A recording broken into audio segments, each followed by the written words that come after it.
Do you know what the obvious difference between your coworker and your spouse? Intimacy.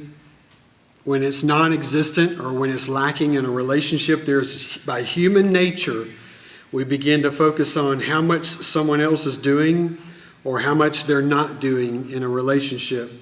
You know, it's inevitable that when there's a lack of communication or connection and the intimacy that so many of us study in marriage ministry, there is a dynamic that shows up that we call here in our marriage ministry, in Marriage Live, we call it keeping score.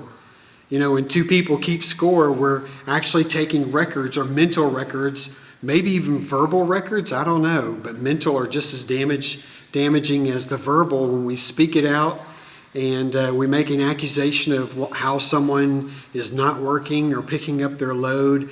And this is a part of the keeping score. I like what Paul says in chapter 13 of 1 Corinthians. Love is not self-seeking. It's not easily angered. It keeps no record of wrongs. You know, as in sports and games, there's so much keeping score and so much competition instead of completion that takes place. You know, there's another dynamic when it comes to keeping score is when two spouses keep score, there's always going to be a loser. Most of the time, it's also a symptom that the two spouses are not even on the same team. So I love what he says here, and Paul says in chapter 13 of 1 Corinthians, he says it keeps no record of wrongs. So possibly that implies that we do keep records of rights, but we don't keep the records of wrongs.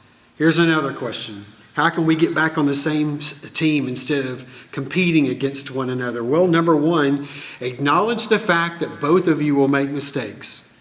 If you haven't made a mistake, or maybe it's your first mistake that you've made, to actually admit or confess that you haven't made a mistake. But we all make mistakes. We're not perfect. My wife and I both admit that, we're not perfect.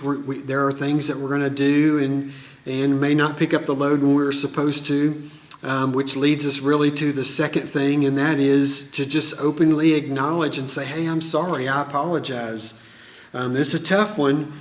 When someone, that we love, we wrong them or we hurt them by a mental record of wrong that we bring back up from the past or something verbally that we share, be quick to genuinely say, I'm sorry. I know it's tough, but just go ahead. If both of you are guilty at a mistake or something that you said or done that's wrong that had to do with keeping score or keeping the records of wrong, then both say, hey, I'm sorry, I apologize. Apology is actually like a gateway to forgiveness. And then once forgiveness starts its work, it begins to create a safer place for you actually to admit that, hey, I was wrong. And that's so it's really about creating an atmosphere and an environment that's safe to you as well. That's what Marriage Live is all about. It's a safe place for marriages. And so we need to admit that we've all gone wrong. We've all made mistakes. One of the last things that I want to share with you here is that we need not only create a safe place in our homes, but this also creates a safe place for our hearts. So today I'm going to ask you, or just challenge you, to throw away any scoreboards that are in your home.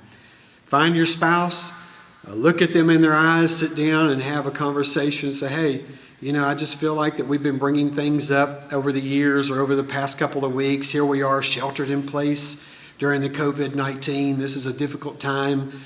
Our emotions and sometimes our patience is a little thin during this time. Let's throw away all the scoreboards, and from now on, let's take points together and become the same team. I think you'll get better results if you keep your vows instead of keeping score.